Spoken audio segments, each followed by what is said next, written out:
Now look, it's for left hand. Bow.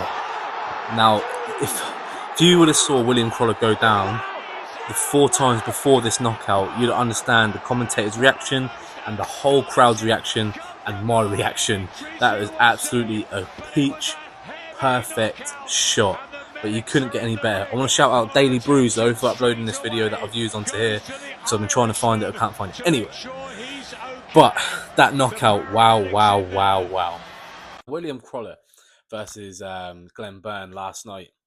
It was a absolute spectacle. Now, this fight was kind of a Rocky movie, let me put it that way. Crawler hit the canvas 3 times in one round. 3 times in one round, and then he went down again.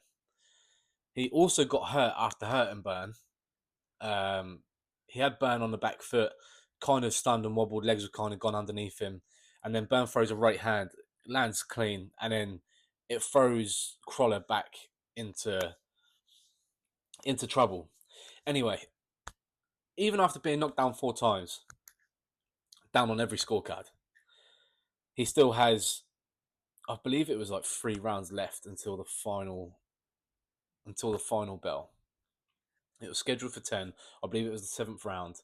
And William Crawler lands probably one of the most devastating shots or knockouts that I have seen, if not for a long time, probably ever.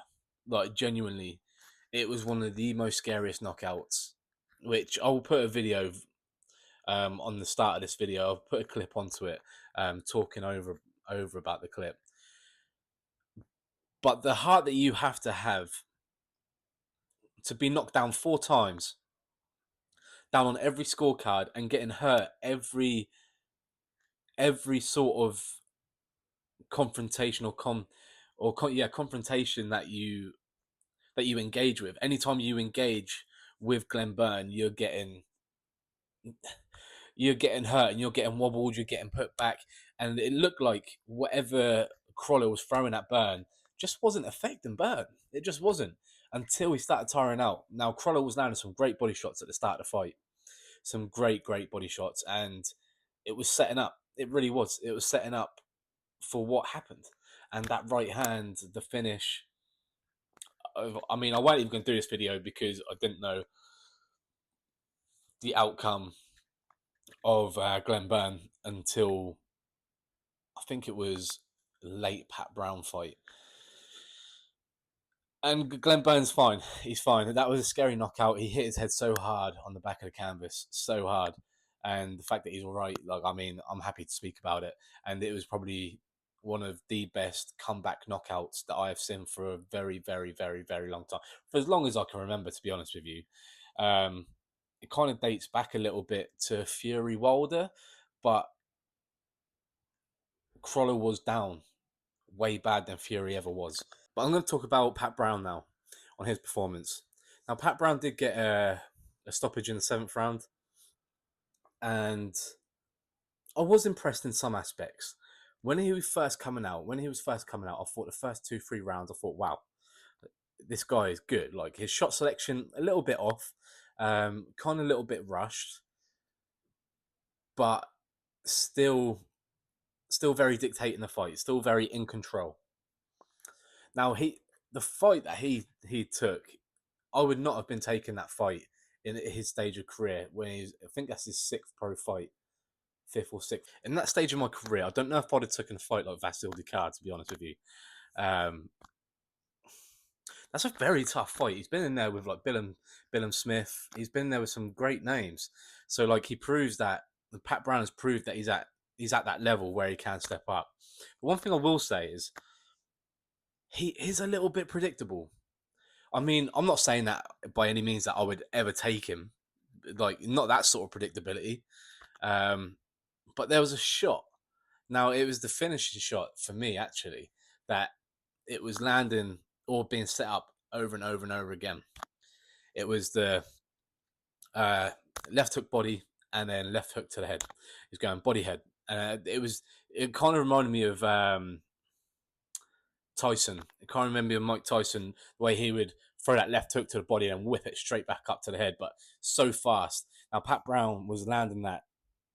I don't know. He must have threw it twice in each round, at least twice a round, and it was working every time. But then sometimes he'd switch it. He'd switch it head then body. But that left hook was just working wonders. But one thing that did worry me going in past the third round was he was taking quite a lot of shots. Now, it's good to know Pat Brown has gone 7 rounds now because he kind of does have his tank. And that was kind of a fast pace as well. It weren't no slow pace. The first round was a little bit of a feel out, which I like because that is still around under the big lights. I didn't mind that. But then the tempo was going up and up and higher, higher, higher. And I did like it. I did like the style because Pat Brown's been blowing all these people away so fast. And it's kind of like I want to see more. And we got 7 rounds, which I can't complain.